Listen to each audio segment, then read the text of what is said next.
Mohon izin untuk memindahkan ibu kota negara kita.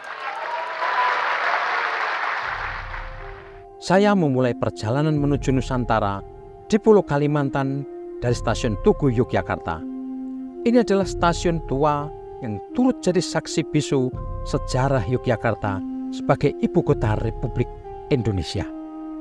Penerbangan ke Nusantara akan ditempuh langsung dari Bandara Internasional Yogyakarta menuju Bandara Sepinggan di kota Balikpapan, Kalimantan Timur. Perjalanan dari stasiun Tugu ke Yogyakarta International Airport kini dilayani kereta api ekspres bandara yang nyaman dan waktu tempuhnya begitu singkat, hanya 35 menit. Ini adalah moda transportasi baru yang menjadi bagian kemajuan pembangunan serta upaya mengubah gaya hidup masyarakat agar memaksimalkan sarana transportasi massal yang efisien. Sepanjang perjalanan yang singkat ini, bayangan saya melayang ke Nusantara, sebuah kota masa depan yang dibangun di tengah rimba Kalimantan dan konon didesain sebagai kota hijau atau Green City. Gambar dan video pembangunan Nusantara yang sering saya lihat di berbagai media tampak menawan dan kerap melambungkan mimpi indah tentang kota futuristik yang dikelilingi alam hijau. Apakah benar semenarik itu? Apakah semanis dan semenawan itu? Pertanyaan-pertanyaan itu kerap muncul dan memenuhi benak saya. Apalagi belakangan ada yang mengolok-olok, mengejek, menghamburkan kecaman tentang istana Garuda yang menjulang menyeramkan.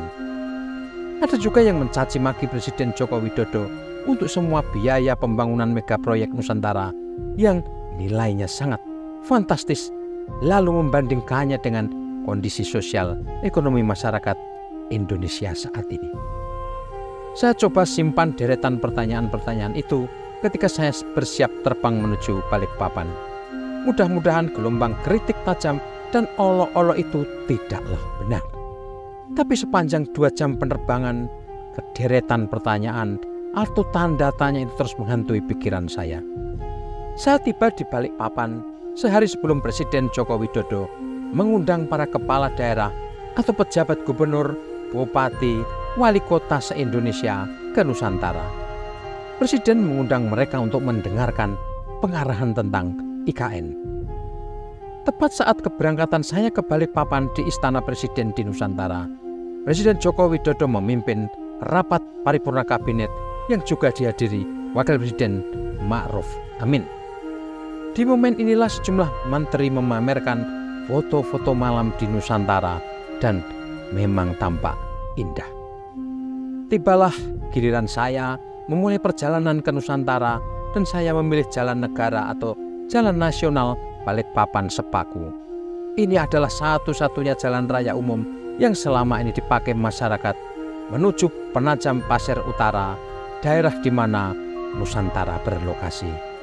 Jalan cukup bagus, melewati rute datar dan pegunungan Semboja hingga Sepaku, dan kiri kanan hutan serta perkebunan karet, sawit dan tanaman industri eukaliptus. Perimbunan hutan itu kadang kontras dengan bukit dan lahan di baliknya yang bopeng-bopeng akibat garukan mesin tambang batubara.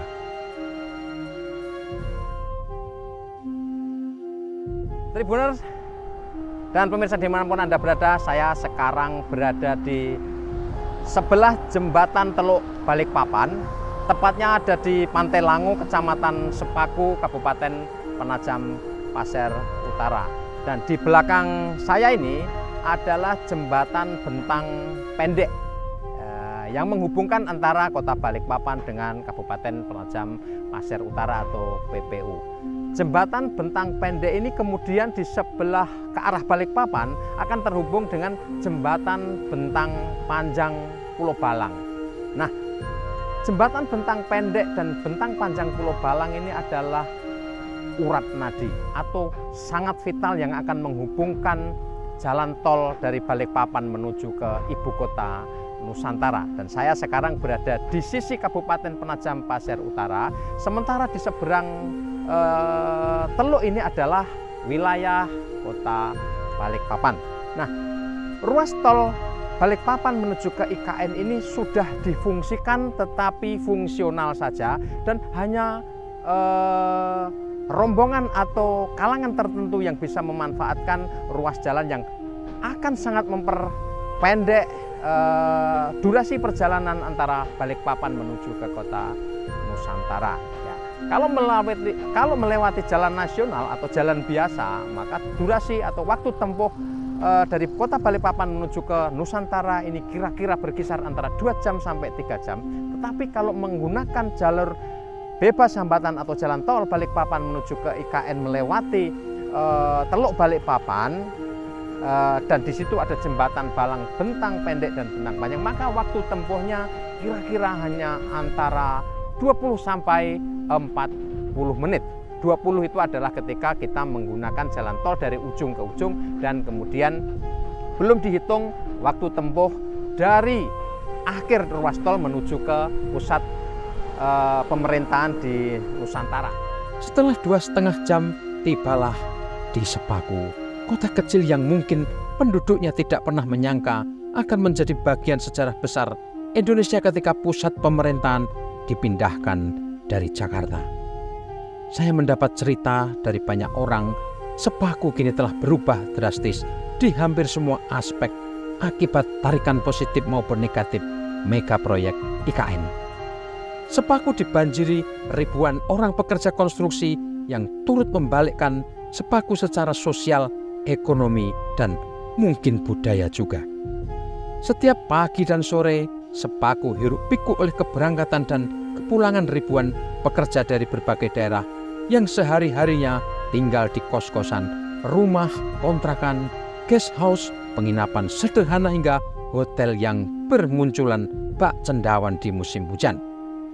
Inilah situasi dan kondisi Desa Pemaluan dan Desa Bumi Harapan di Sepaku setahun 2 tahun terakhir. Hutan dan kebun akhirnya dibabat, bukit gunung dipotong, lembah diuruk dan diratakan, dan di tempat itulah bangunan-bangunan menjulang didirikan. Saya langsung ternganga ketika tiba di sebuah tanjakan, terlihat gedung-gedung menjulang dan ada begitu ramai pekerja di bawah, di berbagai lantai hingga puncak bangunan di antara grand-grand yang tegak mencuri mata. Kota masa depan itu ternyata benar-benar sedang dibangun di tengah rimba raya.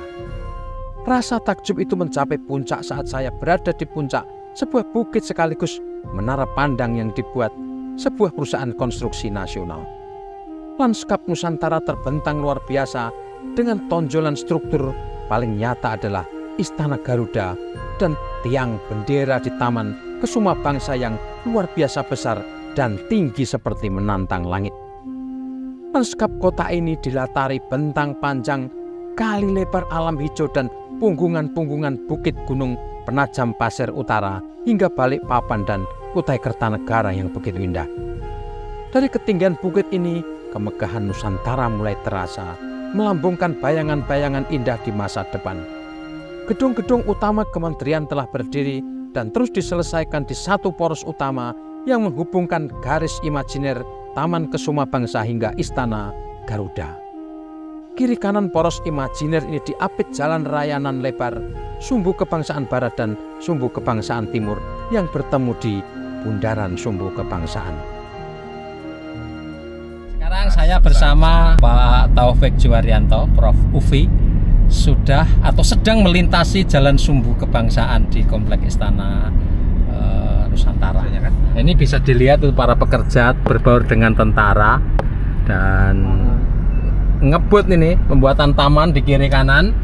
Ini adalah jalan Sumbu Kebangsaan dan di sana ada bis-bis pengangkut tamu undangan tampaknya. Dan ini sebelah kiri adalah komplek Kementerian Koordinator.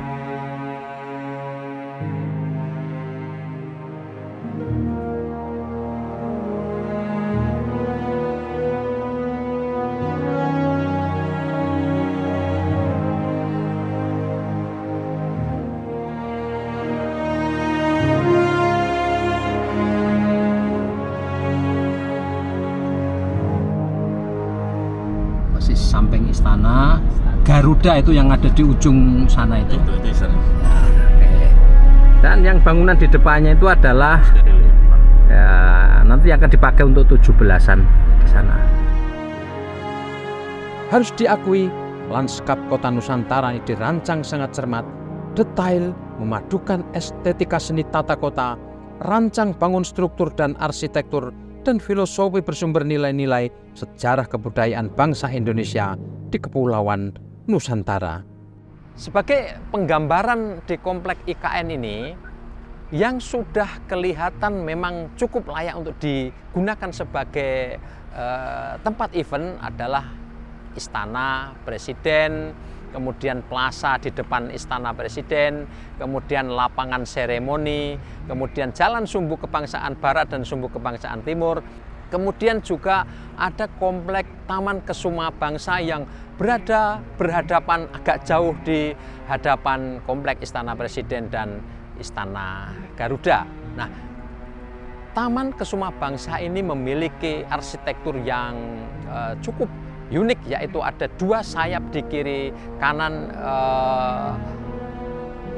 pintu atau jalur pandang menuju ke Istana Presiden maupun Istana Garuda, dan di belakangnya atau di tengah-tengah ini terdapat tiang bendera berukuran besar sekali atau berukuran raksasa dan di sana dikibarkan bendera merah putih, dan ini akan menjadi ikon juga, landmark juga di kawasan ibu kota negara selain Istana Garuda. Sementara untuk komplek-komplek kementerian koordinator atau Kemenko ini sebagian besar, terutama yang ada di depan Istana Presiden, berhadapan langsung dengan Istana Presiden di sebelah kanan saya ini memang tampak sudah rapi ya, karena berhadapan langsung dengan istana, ada 2 atau 3 bangunan langsung di pojok-pojok begitu, sehingga ini memang tampak sudah rapi ya, sudah enak dilihat, enak dipandang. Dan ini adalah bangunan-bangunan yang lumayan sudah mendekati penyelesaian akhir. Sementara yang lain-lain seperti di sebelah kiri saya ini adalah komplek Kementerian PUPR nantinya, tetapi ini pekerjaan masih struktur dasar, masih di bawah, belum tampak bangunannya akan seperti apa. Nah, kemudian di sisi belakang istana, di sayap kiri belakang juga sudah berdiri cukup megah, adalah kompleks Sekretariat Presiden dan Sekretariat Kabinet. Bangunannya cukup unik, yaitu ada banyak ornamen kayu di dinding-dindingnya. Kemudian posisinya juga ada di sayap yang kemudian di kiri kanannya cukup padat atau rapat dengan tanaman hijau begitu. Jadi di IKN ini ada sejumlah bangunan yang memang sudah difungsikan. Di antaranya selain komplek Istana Presiden adalah Hotel Nusantara, dan ini yang kemudian digunakan oleh tamu-tamu VVIP untuk menginap. Ada presiden, kemarin wakil presiden, kemudian menteri-menteri dan pejabat-pejabat utama kabinet atau pejabat-pejabat utama ke pemerintahan. Nah, lainnya ada satu lagi rumah susun ASN atau aparatur sipil negara atau PNS yang nantinya akan bertugas atau bekerja di IKN ini sudah difungsikan dan sekarang ditempati oleh diantaranya adalah pasukan pengibar bendera pusaka. Mereka ditempatkan di rusun ASN yang sudah jadi, letaknya ada di ujung dari Jalan Sumbu Kebangsaan sisi timur.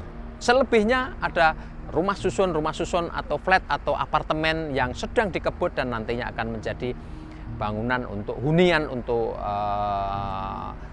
aparat sipil negara atau PNS.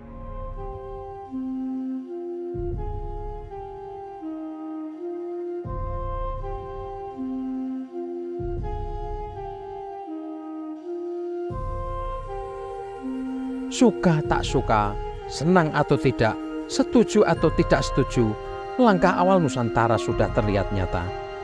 Setahun 2 tahun terakhir ini mungkin fantastis jika dilihat bahwa setahun 2 tahun yang lalu Istana Garuda dan Istana Presiden adalah hutan, kebun, bukit penuh semak belukar. Sulit dipercaya jika hari ini yang tampak adalah bentuk dasar kota masa depan, pusat pemerintahan Republik Indonesia yang kini sedang merayakan usia ke-79 tahun. Memang dari hasil penelusuran dan pengamatan masih ada begitu banyak kekurangan di sana-sini. Bentuk dan rupa wajah Istana Nusantara sudah tampak gagah, indah menawan, tapi infrastruktur pendukung untuk kehidupan penghuninya dalam jumlah banyak masih jauh dari memadai. Per 17 Agustus 2024, layanan air bersih belum bisa diakses. Pemerintah menyiapkan sumber air baku dan pengolahan di bendungan Sepaku Semoy, tapi layanan air bersih di Nusantara tampak masih kedodoran. Air adalah kebutuhan dasar dan ini masih menjadi masalah besar di IKN. Infrastruktur jalan yang layak juga masih terbatas di jalur protokol atau jalur utama seperti Jalan Sumbu Kebangsaan Barat dan Timur. Jalur antar sektor kawasan masih jalan proyek tanah dengan perkerasan. Lalu jangan tanya fasilitas hiburan, pusat belanja, tempat olahraga, dan lain-lain. Sampai saat ini belum ada sama sekali. Sekeliling Nusantara sekali lagi adalah hutan tanaman industri dan perkebunan sawit, serta hutan karet. Tapi ini normal saja, karena IKN memang disiapkan untuk kota masa depan, pusat pemerintahan Republik Indonesia dengan jangka waktu pembangunan hingga 2045. Kehadiran IKN di tengah rimba Sepaku seperti suasana hati masyarakat Penajam Pasir Utara khususnya dan Kalimantan Timur umumnya disambut gembira dengan setumpuk harapan ke depannya. IKN dan Kota Nusantara diimpikan akan langsung memberi daya ungkit perekonomian Kalimantan Timur khususnya dan bisa menjadi penyeimbang ketimpangan pembangunan Jawa dan luar Jawa, terutama kawasan timur dan utara Indonesia. Efek berganda kehadiran IKN mulai terasa.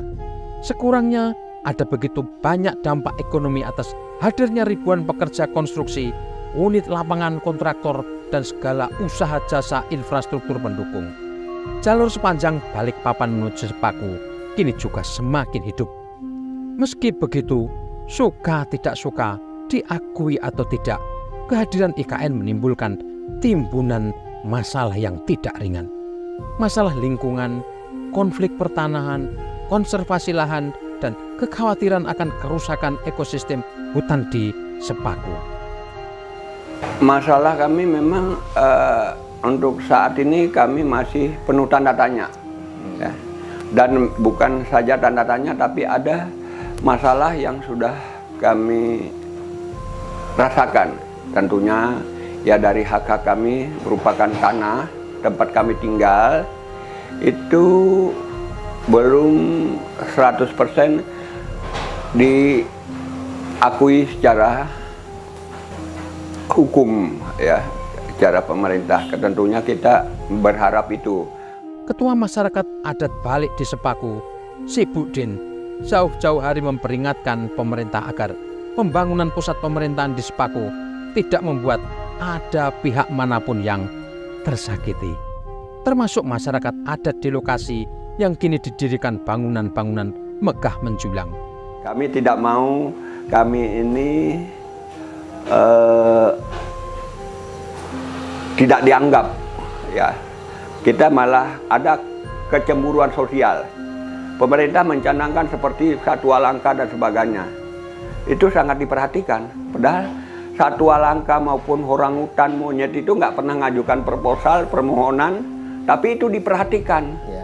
Tidak pernah berbicara dengan pemerintah bahwa ruang hidup mereka itu akan terganggu. Tapi itu diperhatikan pemerintah. Sementara kami manusia punya hak yang sama, punya kepentingan yang sama. Tapi kami dapat perhatian itu sangat minim. Sebab bagaimanapun lahan dan hutan yang digunakan itulah sejak dulu adalah ruang hidup mereka. Bahkan jauh sebelum Republik ini berdiri, lahan dan hutan Sepaku adalah ruang hidup banyak kelompok masyarakat dan suku di Kalimantan Timur. Ruang hidup itu adalah lingkungan di mana mereka pernah menggantungkan harapan dan masa depan sebagai bagian tidak terpisahkan dari tanah leluhur mereka.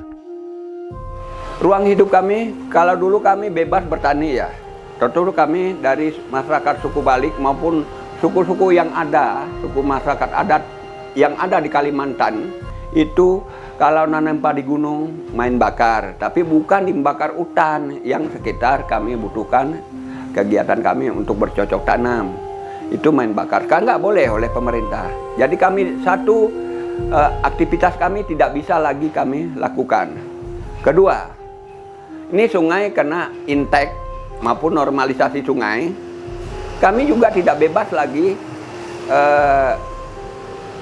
mencari lauk pauk, mancing. Ya, kami dulu akses kami hanyalah sungai. Mau pakai perahu, mau pakai kapal atau ketinting, ya itu kegiatan kami dulu. Ini kan sudah nggak ada. Model boleh reken sudah terbatas, nggak bisa lagi karena ada intek, ada bendung. Nah, ini kan sudah menutup jalan usaha kami, ruang hidup kami. Yang terakhir kali, kami juga berharap yang tempat kami bercocok tanam sekarang, kami ada sawit, ada karet, ada pisang dan sebagainya, tanaman-tanaman lain untuk menyambung hidup kami, jangan sampai itu tergerus juga oleh pembangunan IKN. Ya. Baru lagi rumah tempat kami tinggal yang sekarang ini, karena kami tidak akan direlokasi, tidak akan dipindahkan segenjengkal pun tergeser dari tempat kami semula, karena kami tinggal di sini sebelum ada perencanaan IKN ada sini kami ada. Bahkan sebelum NKRI ini ada, kami ada. Jadi kalau kami ini disingkirkan, sangat jolim lah pemerintah kalau sempat setega itu gitu. Si Bukden mengingatkan perubahan bentang alam, hutan, sungai, pesisir laut di IKN, dan akses pendukungnya harus dipikirkan hati-hati. Ia mengaku senang dan bangga atas hadirnya Nusantara di Sepaku, tapi juga menginginkan ada keseimbangan antara program pemerintah dengan nasib dan masa depan masyarakat asli yang beratus tahun telah tinggal dan menggantungkan hidup di wilayah ini. Kami tidak anti, ya, tidak anti dengan pembangunan, tidak anti dengan pemerintah. Bahkan kami berharap kepada pemerintah itu bisa memperhatikan ruang hidup kami. Oke, kalau dulu kan di Jakarta, sekarang kan di daerah kami. Tentunya kami lebih di prioritas khusus buat kami, ya, terutama dari ekonomi, pendidikan dan sebagainya. Ya, ruang-ruang hidup kami jangan sampai tergerus oleh bangunan-bangunan pemerintah, seolah-olah tidak memperhatikan kehidupan kami buat anak cucu kami ke depan. Ya. Nusantara memang telah dikonsep sebagai kota masa depan, sebuah green city yang akan ramah pada alam, berisi sumber daya yang sudah beradaptasi dengan teknologi paling modern, serta memiliki fasilitas futuristik yang siap menyongsong Indonesia Emas 2045. Masalah-masalah seperti yang dikemukakan oleh si Bukden, kepala masyarakat adat Balik yang wilayahnya dimakan mega proyek IKN itu realistis dan masuk akal. Kekeliruan dan ketidakmampuan menangani persoalan-persoalan itu akan menjadi bom waktu di masa mendatang.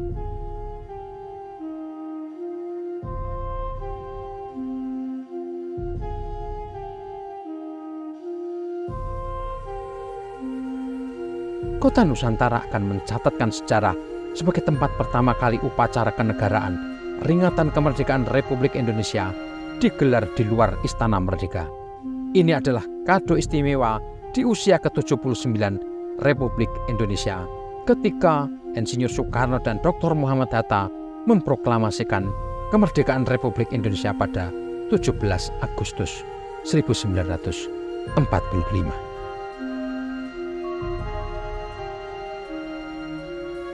Tribuners, akhirnya pada tanggal 17 Agustus 2024 saya berada di Nusantara.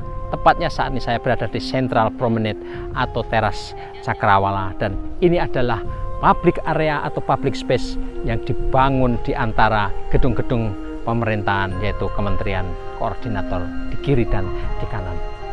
Nusantara adalah kota masa depan yang dirancang dan dikonsep agar selaras dengan alam dan di mana tempat dia berada, yaitu di tengah rimba Kalimantan. Nusantara adalah kota masa depan yang diharapkan bisa menjadi wajah baru Indonesia yang hijau dengan konsep kota hijau atau green city. Nusantara adalah kota masa depan yang akan menjadi wujud dari mimpi lama bangsa Indonesia. Sebuah kota, sebuah negeri, sebuah bangsa yang memiliki kekayaan dan kekuatan luar biasa. Kita akan melihat bagaimana perjalanan ini sampai 2045 ketika Indonesia mencanangkan sebagai Indonesia Emas.